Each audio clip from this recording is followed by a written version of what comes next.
Welcome to my bathtub. Thank you. So your name is Ilinca Tuvene. You're an actress from Romania, and you came last year to study acting in New York. Mm-hmm. Can you tell us more? Well, I moved here a year ago, so now it kind of feels like home more than, it doesn't feel like New York, the greatest city in the world anymore, which it still is for me, but it's more like it's my home.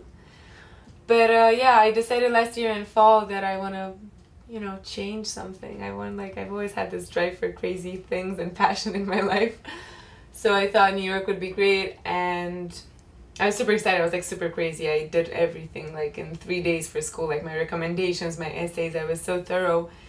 And then they accepted me, and 2 months later I was flying through Amsterdam by myself with 2 huge suitcases coming to New York. Cool. And well, I don't know, because you've been here for a year, so you have a sense of how the theater and film industry is in New York. I'm wondering if you already see differences with how it is like in Romania or in Europe in general. What's happening there that we don't know about?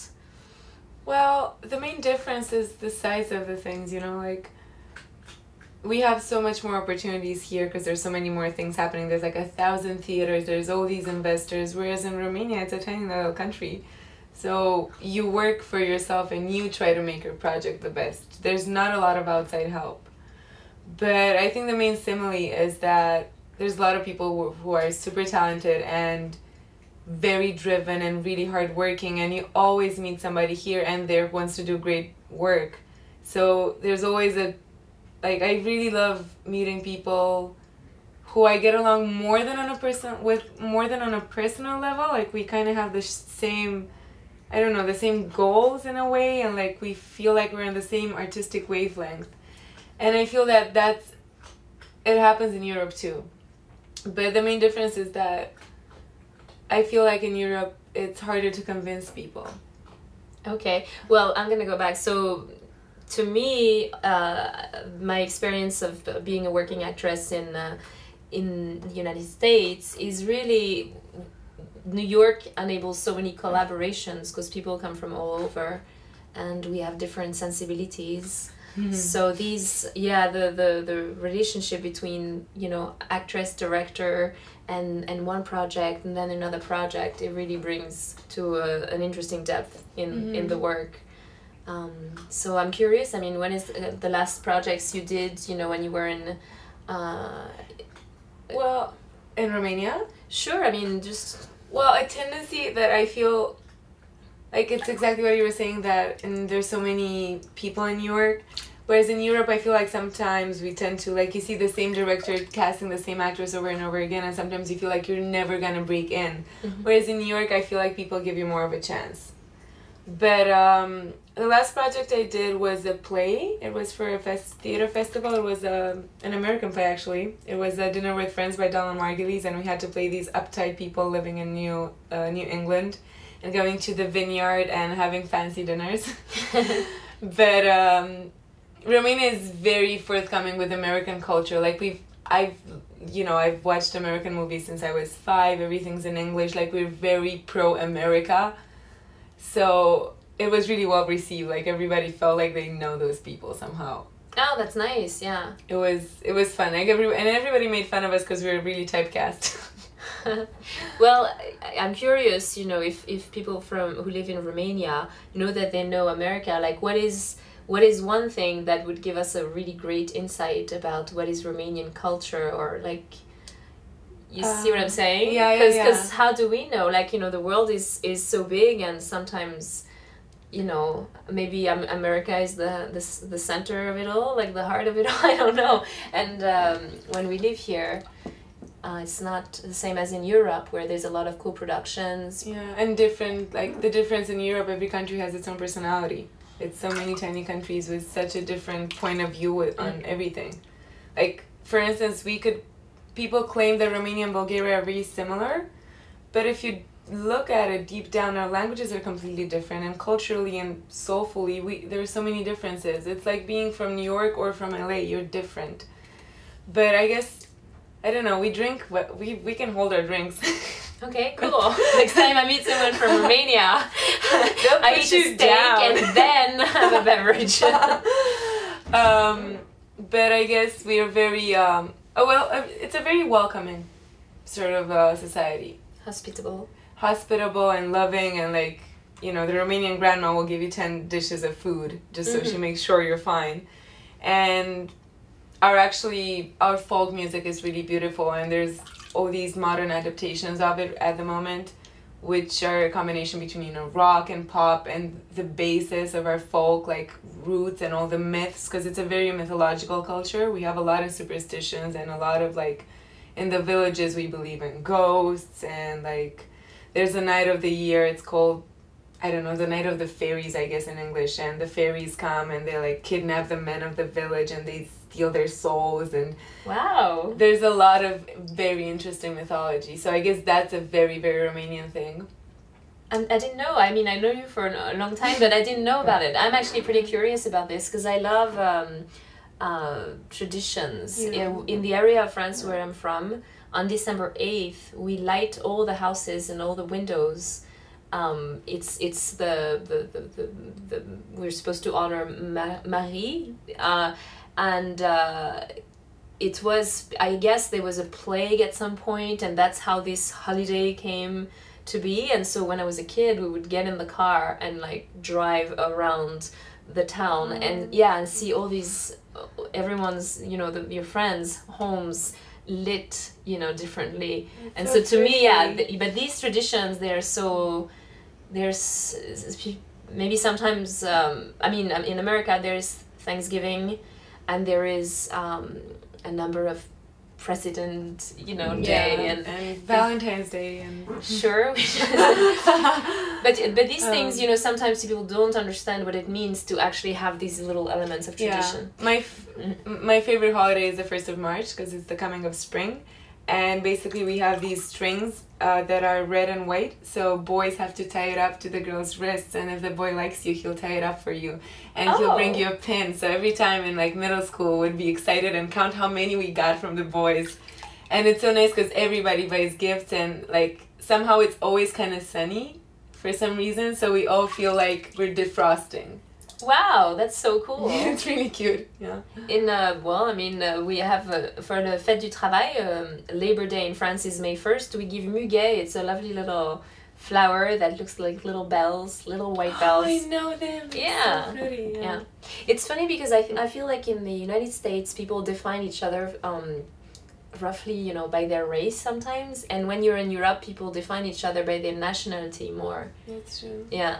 I agree with that, because I mean, we're racially varied in Europe too, but it's more about the fundamentals of where we come from, not about our religion or stuff like that. It's somehow more about traditions, which is kind of cool.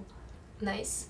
And so, what about your family? Are they okay with you being here? Do you have brother and sisters? Like, no, where are they now? Luckily, I'm an only child, so I was very spoiled. Yes. But, I mean, my parents... my mom lives in France actually at the moment because my parents are divorced, so my dad lives in Bucharest but my mom lives in the south of France, and I'm dying to go there and see the south of France. But I think it was great for me that I left, because I've always wanted independence. I hated being cold 20 times a night when I went out, so now there's this whole trust that we've gained, and actually I'm so happy to say that my parents are actually friends now. And they weren't before. But thanks to you. Yeah. Thanks to New York. Because I'm gone, so they freak out so much about what's happening to me that they need to talk. Oh, yes, I see. And they're going to actually come together to see my graduation and stuff, so that's kind of nice. Yeah. I want to have food with you guys. Yes, totally. All right. I don't know, you told me that there was this international theater festival in Bucharest. I'm curious about it. It's in Sibiu, actually. Sibiu is in Transylvania, which is, in my opinion, the most beautiful part of the country because it has a lot of Austro-Hungarian influences. So there's a lot of castles and like fortress little towns. And Sibiu was declared the European capital of culture in 2006, I think. I might be wrong, I'm not sure. But it's the third international theater festival in Europe, I think, as size. It's after Edinburgh and something else. and it's just such a wonderful experience. I've never been there, to be honest, but I've had friends who've been there, and it's, you know, it's like 10 theater shows a day and parties, and like it's in the summer, so the city's gorgeous, it's very immersive. You basically take over the city center and everybody there is in the festival. And what I love most is that it's a perfect blend. Like, there's Romanian directors and Romanian actors that bring their stuff there, but at the same time there's a huge amount of foreign things. Oh, nice. And I think that's like, to get to see these incredibly well-known Russian directors who have like basically Tony Awards in Russia, or Lithuanian or French, it's just so fascinating because you can make a parallel. And I adore theater, so for me it's always, every time there's an international festival, I'm like, I want to see everything. And actually Robert Wilson, the American director, put up a play there, and I think it's wonderful that we're getting so international as a world, and I think that globalization is great from that point of view, because this huge American director who works for, like, he gets so paid so well, went and did a show in this tiny little country. So I think it's a wonderful progress. Can you see a play in Spanish or play in French, or is it more the interest that's sort of multifaceted? You see it in the language they were built in, but we have subtitles, of course. Okay, so it's like going to the Met. Yeah, sort of. And like Spanish and French maybe I can understand, but I saw a play in Hungarian, and if I didn't have subtitles I wouldn't have understood anything. Yeah.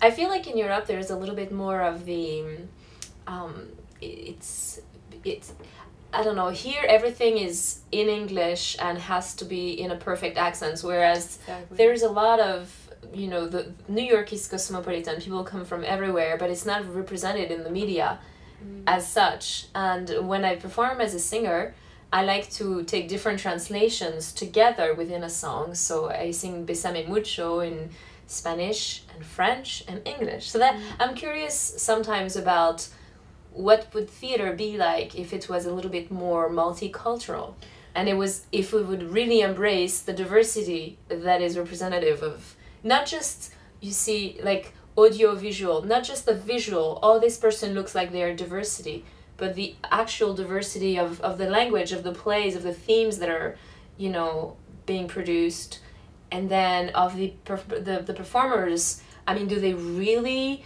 it's the same problem, like, okay, you have a handicapped person in the film, are we using a handicapped person, are we using an actor who's portraying handicapped? Yeah, so I'm sometimes I like to think of the accent as an authentic part of you, handicap for the language, but it also adds so much authenticity. And I know, and I just feel like it's baby steps here, because people claim that they're so open to international audiences and international actors, but then you go to an audition and they're like, you have an accent. And the problem is, I'm working on mine really hard. I'm taking a lot of classes for standard American dialect, and it's not only about the difficulty of getting the vowels right and everything. That's okay, it's just technique, but you need to change who you are, basically, because your voice and your personality, of course it changes by the language. Like, I'm different in Romanian than I'm in English, but it wasn't such a big difference. It was like, it's fine, I like English me. But now I feel like I've reached this limit where I'm like, I need to change myself to sound American, and I'm not sure if I really want that right now, you know? It's like, it's a scary decision to make. Yeah, it's funny because I can experience the differences between me in French and me in English. I'm awesome when I'm upset in French. One time they made me lost my plane, and I was at the airport and I was furious, and I was with an ex-boyfriend at the time, and I was like, oh my god, if only we could understand all the, like, what I'm saying. But I was just so funny because I was upset, and I was upset in French, whereas when you're upset in English, you're like, just shut up. Yeah. Okay, get over yourself. In French, it doesn't feel the same. There's not really something that's physically more visceral. Yeah, it's satisfying to be upset somehow.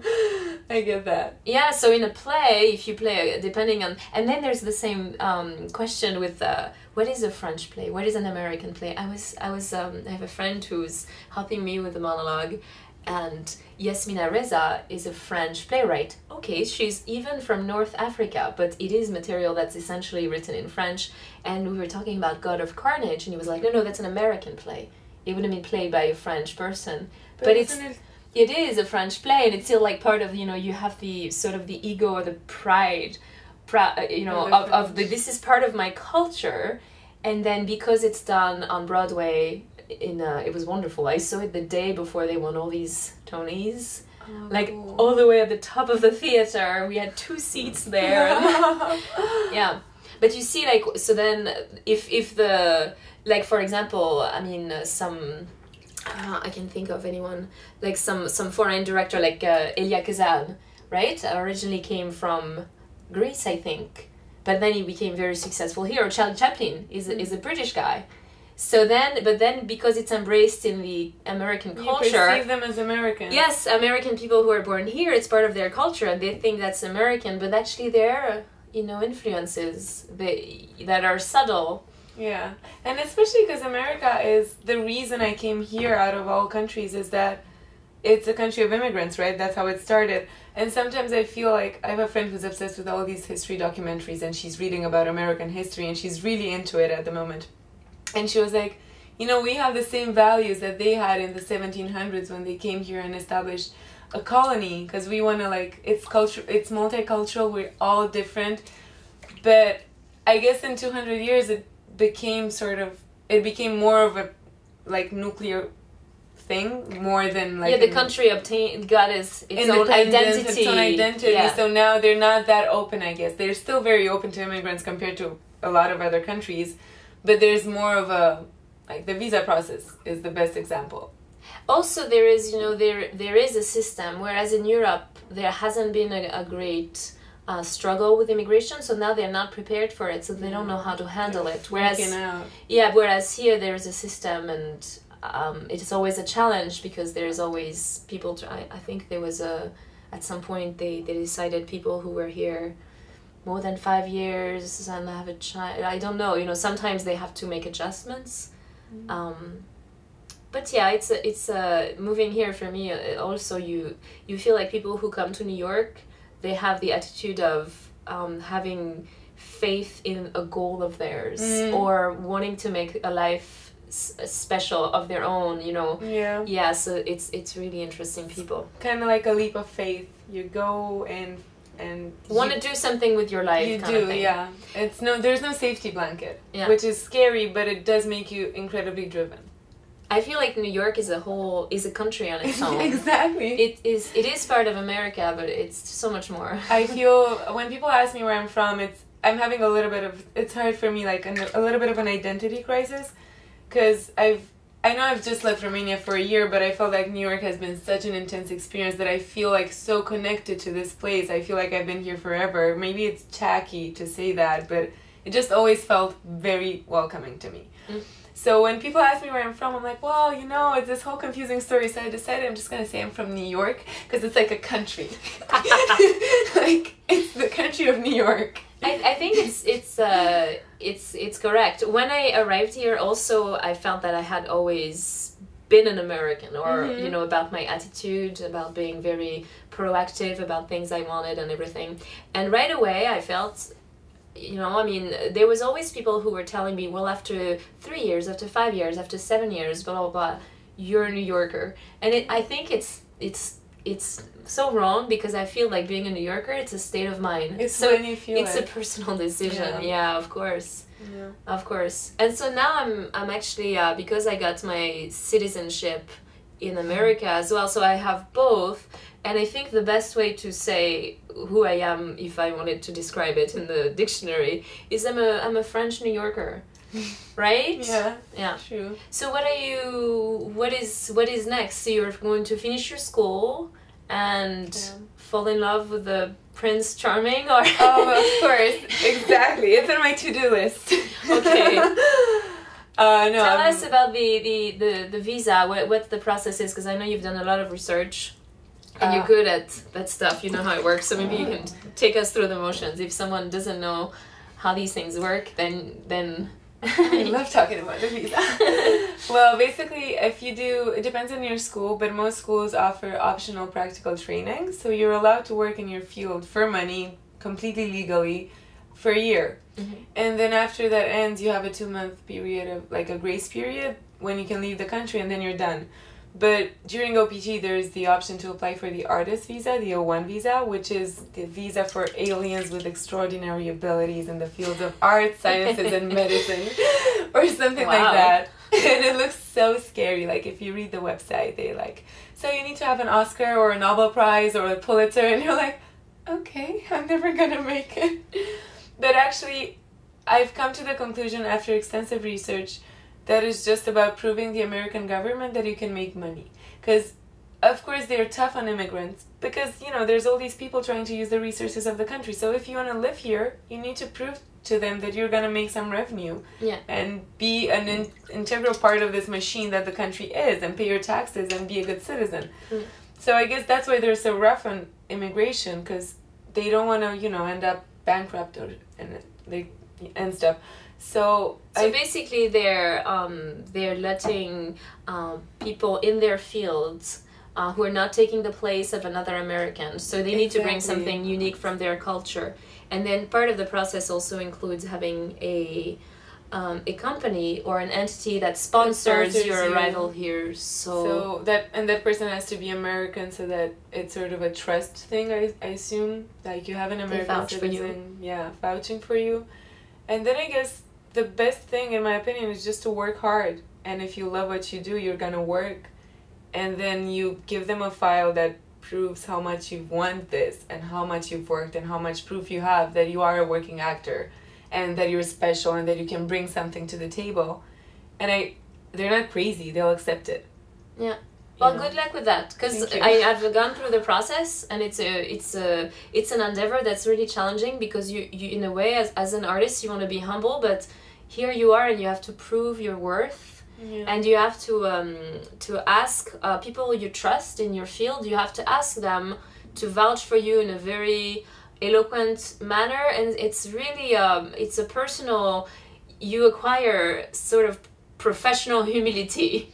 You see, because it's like you're putting yourself, once you sort of graduate this step, then I feel that it's, in a way, it's making us international performers. It's making us it's giving us a strong edge, because we've worked so hard already to get to just having the right to work in our industry where we live, and I feel like it's making us powerful in a different way than people who are American, who can work, you know, whatever they, you know, it kind of amps up the stakes. Because we don't have the luxury of time.